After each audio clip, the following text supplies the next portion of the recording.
It happened 2 summers ago, but I still think about it every time I pass a pool, especially at night. I was staying over at my friend Cody's house in Flagstaff, Arizona. His family had this big backyard pool surrounded by tall hedges and dim patio lights. We were 16, bored, and in that mood where dares start flying around. Cody was always the one who wanted to push things further. We'd already tried staying out past midnight, sneaking beers from his dad's cooler, even throwing rocks into the neighbor's yard just for laughs. But that night, as we lay on pool chairs staring up at the sky, he got quiet. Then he looked at me and said, "Bet you can't swim across in the dark."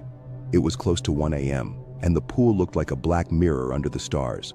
I laughed at first, thinking he was kidding, but he sat up, grabbed the little solar lamp and turned it off. "No lights," he said. "Just you, one end to the other, underwater if you're brave enough." I didn't want to back down, not with how smug he looked. I towed off my flip-flops and stood near the pool's edge, my skin prickling from the cold night air. Cody stood a few feet behind me, arms crossed, waiting. I remember how quiet it got, like the whole neighborhood had paused to listen. I couldn't even hear the crickets anymore. I slid into the water slowly. It was colder than I expected, and thicker somehow, like it wrapped around me with weight. The surface rippled behind me as I pushed off and started swimming, one smooth stroke after another.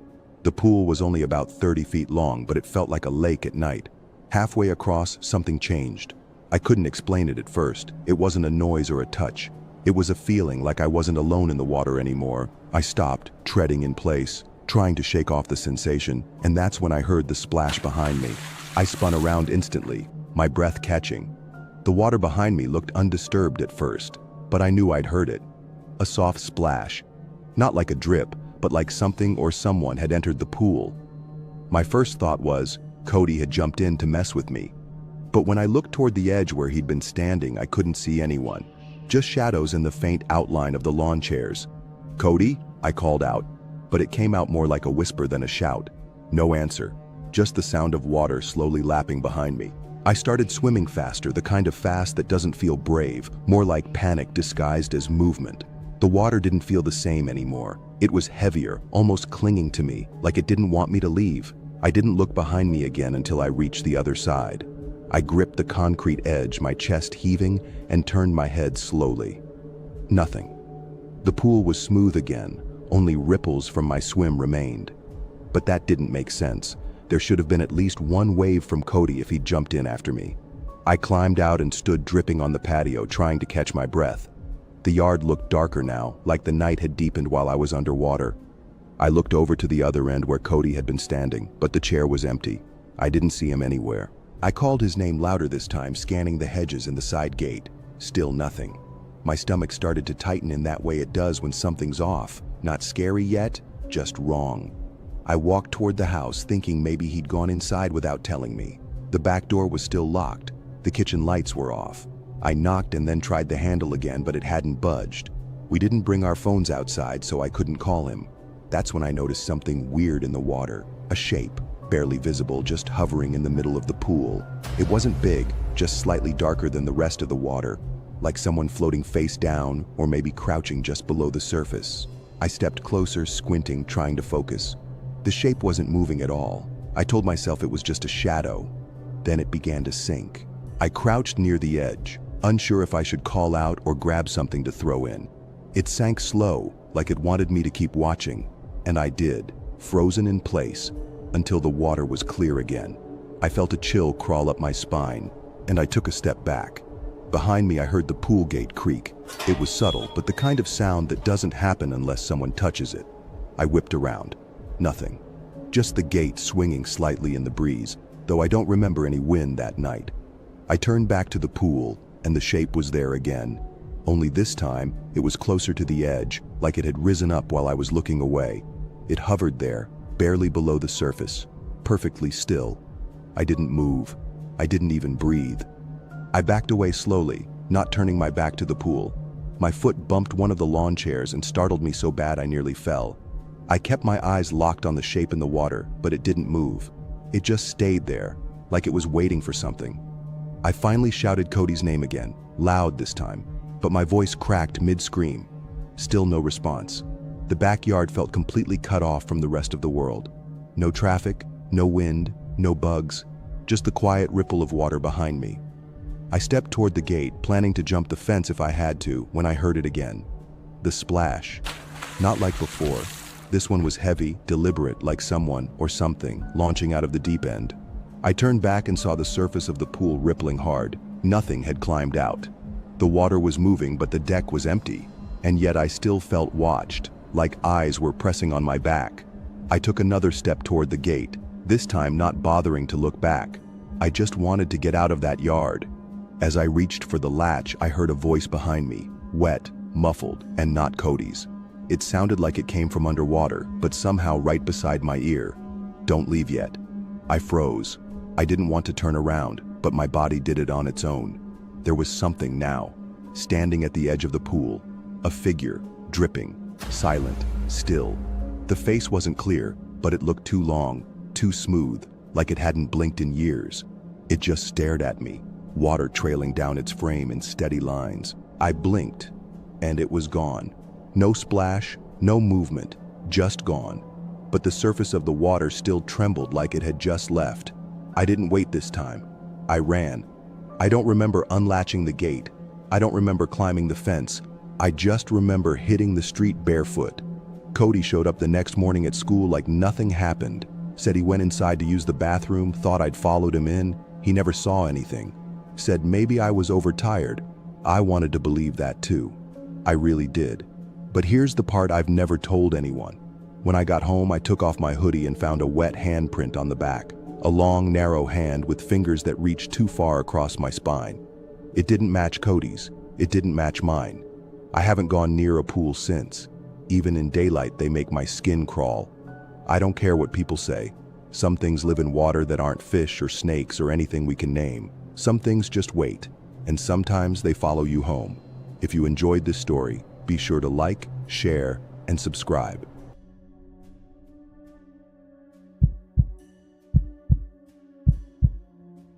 Last August, my cousin Emma threw a small pool party at her place in Temecula. It wasn't anything wild, just 10 of us. Some music, burgers on the grill, and a cooler full of drinks.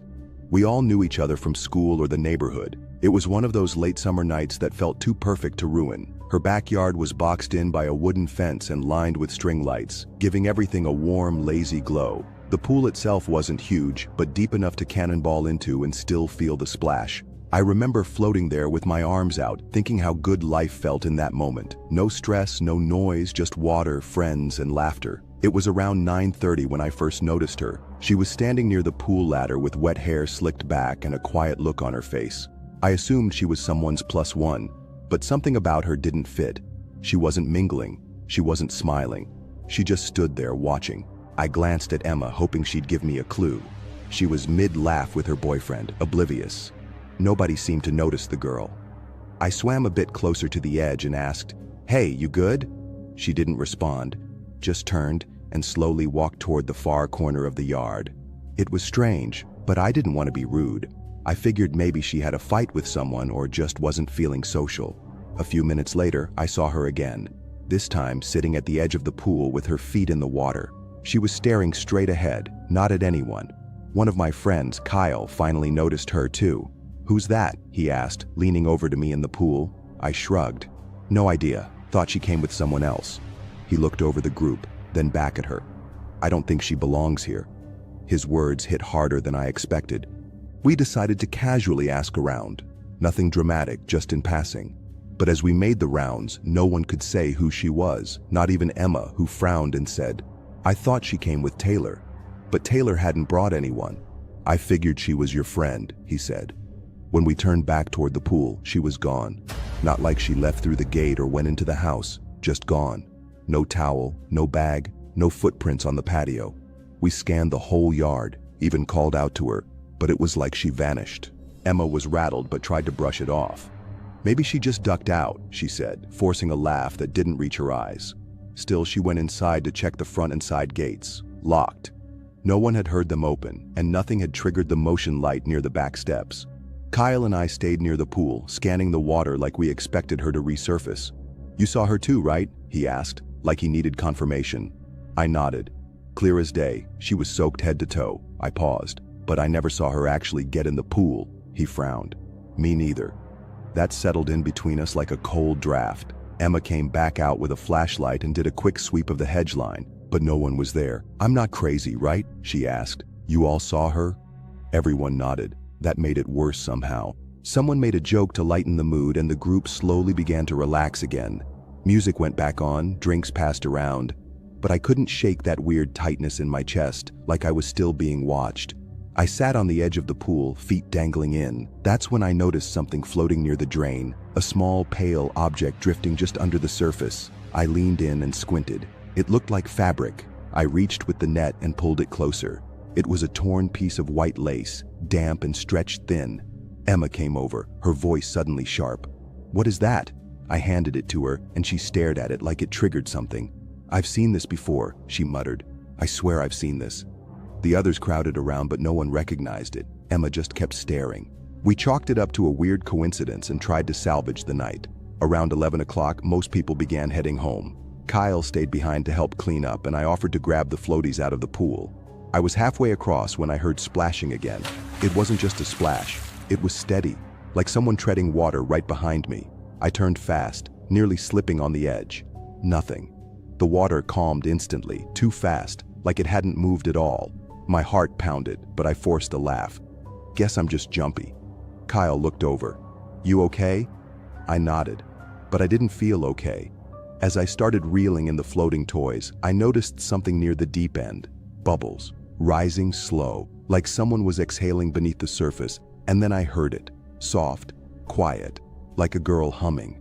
The humming faded as I stepped back from the pool's edge. I scanned the water, but it was still again, flat like glass. Kyle walked over, towel slung over one shoulder, and asked, "Did you hear that just now?" I nodded. Sounded like singing, but no one's there. Emma came out of the house just then, holding her phone.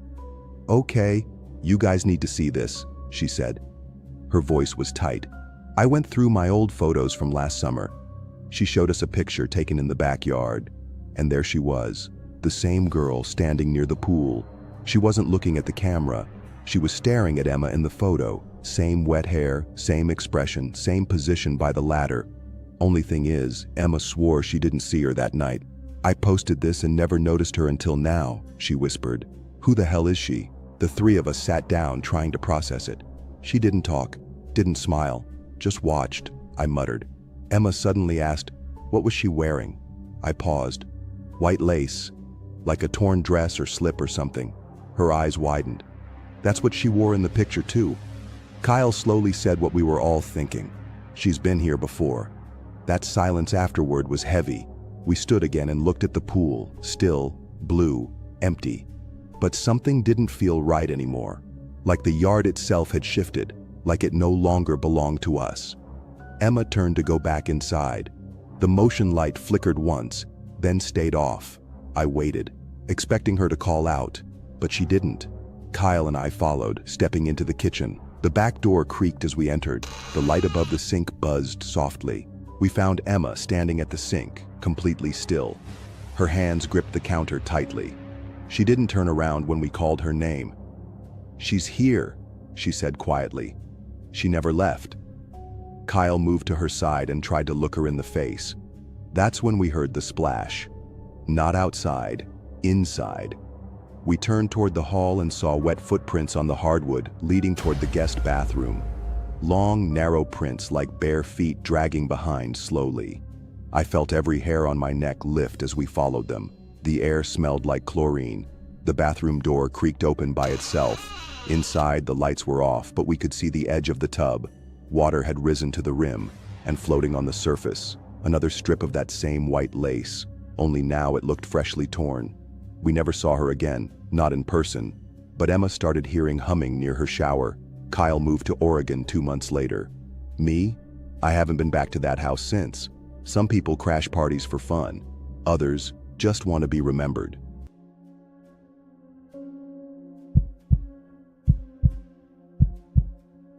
It was a Sunday afternoon when we decided to clean out the pool. Leaves had gathered near the drain, and the water had that hazy greenish tint it gets when it's been ignored too long. My friend Malik and I offered to help since we'd been crashing at my cousin's lake house all weekend. It was meant to be a chill cleanup before we left the next day. The sky was clear, music was playing low from someone's Bluetooth speaker, and we were barefoot on the stone deck. Malik waded in first with a pool net while I handled the skimmer basket. We were laughing about something stupid when he suddenly stopped and stared at the floor of the deep end. "Hey," he said, "is that a phone?" I followed his gaze and saw a black rectangle just sitting there like it had been placed intentionally. "That's not yours?" I asked, and he shook his head. None of us had brought our phones out to the pool that morning. It hadn't been there yesterday. I dove in, grabbed it, and surfaced with a chill running down my back. The phone was a cheap older model, already waterlogged. The case was clear but discolored, like it had been in the water for more than a day. We brought it over to the patio table and left it in the sun. "Let's try charging it," Malik suggested. "Maybe we'll see who it belongs to." Inside the house, we plugged it in and waited. At first, it wouldn't even power on. Then, without warning, the screen flickered. A jagged green line appeared, followed by the lock screen. No passcode, just a wallpaper of a blurry lake and a single photo album titled Night Guests. I opened the folder, expecting some vacation pics or maybe old party shots. But the first image froze me. It was a picture of me, sleeping, in the guest bedroom upstairs. My arms were crossed over my chest and the lamp was on, casting a yellow glow over the bedspread. I didn't remember anyone taking that. I scrolled further. There was one of Malik on the couch, snoring with his mouth open. Then another of both of us, taken through the cracked door of the room we shared the first night. None of us had taken these. The timestamps were from 2 nights ago at 3:12 a.m. We both stepped away from the table at the same time. "This isn't funny," Malik said, his voice thin. "Who the hell took these?" We checked the windows and doors, locked. No broken screens, no signs anyone had come in, but someone had, and they left us their phone. We sat in silence for a while, the phone buzzing faintly in the charger like it had more to say. I reopened the photo album, scrolling to the next few images. They weren't just pictures, they were taken in sequence, like someone had walked through the house, the hallway, the stairs, then our rooms. The creepiest part wasn't just that we were being watched, it was how intentional it all felt. The angles were steady, the distance never changed. Whoever took them didn't rush. They had time. One photo even showed our car keys on the kitchen counter, framed perfectly, like a reminder. Malik cursed under his breath and unplugged the phone. "We need to call someone," he said, but neither of us knew who. There wasn't any break-in, no theft, just silent access. "Let's check the cameras," I said, suddenly hopeful. The lake house had motion-triggered security out front. We pulled up the files on Emma's old laptop. She'd left the login info taped under the drawer. The cameras were basic, just front door, driveway, and dockside, but all 3 showed nothing unusual during the hours those photos were taken. No movement, no figures, just static porch light and still trees. "It's like they walked through walls," Malik muttered, pacing. I tried to stay logical. Maybe they came from the lake, snuck in through the back sliding door, but the door had been locked from the inside, and the back deck was too creaky to move across unnoticed. We went upstairs to check the bedrooms. Everything looked normal, until I noticed something strange about the guest room window. The screen was in place, but one corner had been gently peeled up. No breakage, no tools, just carefully pulled back and tucked under like someone knew what they were doing. I felt something shift inside me then, a mix of paranoia and realization. Someone had watched us from outside, possibly entered, definitely took pictures. Malik looked pale as he stepped back. "They were in here, man. They were standing right where you're standing now." We didn't sleep that night. We sat downstairs with the lights on, phone between us, trying to figure out what to do. Around 3 a.m., a new notification buzzed on the device. One item added to album, Night Guests. We hadn't touched it since. I opened it with shaking fingers. The newest photo was taken from the second-floor landing. It showed both of us downstairs, staring at the phone. But the photo hadn't been there 5 minutes ago, which meant someone had just taken it without us hearing a thing. I dropped the phone like it burned. Malik knocked over a chair trying to back away from it. That photo wasn't just recent, it was now. Our clothes, our posture, the exact angle of our heads. It had been taken from the top of the stairs while we were sitting there. We both ran to the second floor, flipping on every light, searching closets and underbeds. No one. The windows were still shut. the same corner of the screen peeled back, but nothing fresh. It was like the photographer had evaporated after pressing the shutter. We checked the photo again. The timestamp was precise, 3:07 a.m. We saw ourselves looking down at the phone, unaware. What made it worse was that we couldn't tell how the photo had transferred. No signal, no cloud login, no apps installed, the album updated by itself. Malik wanted to throw the phone in the lake, but I stopped him. If someone left it here on purpose, maybe they're still watching. It felt like bait, something we weren't supposed to find, or worse, meant to find. I put it in a drawer and slammed it shut. We left that morning. Told Emma the house had a weird vibe and that the power kept flickering. I didn't sleep for 2 nights after we got home. Then one afternoon, my own phone buzzed. A notification. Bluetooth device nearby, LG Stylo 4. That was the same model we'd pulled from the pool. I froze. I hadn't brought the device back with me. I was sitting alone in my bedroom, miles away. I turned off my phone, heart hammering. 10 minutes later, the old one buzzed on the kitchen counter where I'd hidden it, screen glowing, no one near it. I opened the phone one last time. The newest photo showed me again, taken from outside my bedroom window. Same position, same shirt. The blinds had been partially lifted, just enough for the lens to peek through. I couldn't breathe for a full 10 seconds. That night, I sealed the phone in a bag and tossed it down the storm drain across the street. I haven't seen it since, but sometimes I catch glimpses of that same discolored case out of the corner of my eye, in parking lots, bus benches, even store shelves. It's like it wants to come back. Whatever left it didn't want to be seen, it wanted to see, and it still might be watching. If you ever find a phone where it shouldn't be, especially one that isn't yours, don't unlock it. And for your own sake, don't scroll through the album.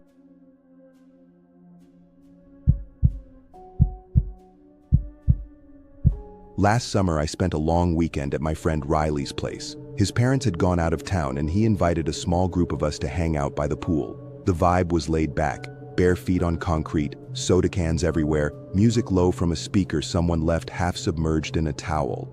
It felt like those lazy, perfect nights that sneak up on you. Riley's backyard had one of those rectangular in-ground pools with white tile edges and 2 bright patio lights. We stayed out there until after dark, talking nonsense, tossing a beach ball back and forth, and occasionally filming dumb videos for TikTok. That's where this whole thing started. Just another video, just another night. It was me, Riley, his cousin Becca, and our friend Miles. Around 9:30, Becca propped her phone against the pool ladder to get a group shot of us dancing. It was harmless, just a trend she wanted to try. We rehearsed once, got it in one take and moved on. We didn't check the footage right away. Later, once we were inside drying off, Becca pulled out her phone to check the video. We all gathered around to watch, already joking about who looked the most awkward. For the first few seconds, it was just us, laughing, clapping, moving in sync under the string lights. But about halfway through, something changed. As the camera adjusted to the background, someone appeared behind us. Not one of us. Not someone from inside the house. Just someone standing there, still, watching. We all froze. The figure wasn't doing anything. Just standing at the far corner of the yard, near the low garden wall. It looked like a man, barely lit, face in shadow, body half-angled like he was turning toward us. But none of us had seen him in real time. "Wait, who is that?" Becca asked, looking around the room like one of us might confess to a prank. We all shook our heads. Riley immediately went to check the back door, locked. The curtains had been drawn since we came in. Did anyone else see him out there? No one had. We rewound the video, hoping maybe it was just a glitch or a neighbor passing by. But the figure didn't move like someone walking by. He just stood there for exactly 8 seconds, then vanished. Not walked away, not blurred, just gone between frames. We scrubbed through the clip frame by frame, hoping it was just compression, a light glitch, something logical, but the figure's outline stayed sharp, too defined to be a trick of lighting. His posture never changed, hands at his sides, head slightly tilted. It wasn't someone walking past. Becca zoomed in, and the weirdest detail emerged. He wasn't facing the pool, he was facing the camera, not at us, not at the group dancing, straight at the phone, like he knew it was recording, like that's what he was watching, not the people in front of it. "I swear he wasn't there," Miles said, pacing the room now. "I was closest to that wall. I would have seen someone." Riley tried to stay calm, but I could tell he was freaked. "Okay, maybe it's from another night. Did the file glitch?" But it wasn't. The timestamp matched exactly. We stepped outside together with our phone lights on, aiming them toward the garden wall. It was empty. Same patch of grass, same overturned chair, no one in sight. We even checked the side gate, still padlocked from the inside with a rusty chain. No footprints, no signs of movement. Back inside, Riley suggested checking the rest of the footage from earlier. Becca had filmed a few other short clips before we did the dance.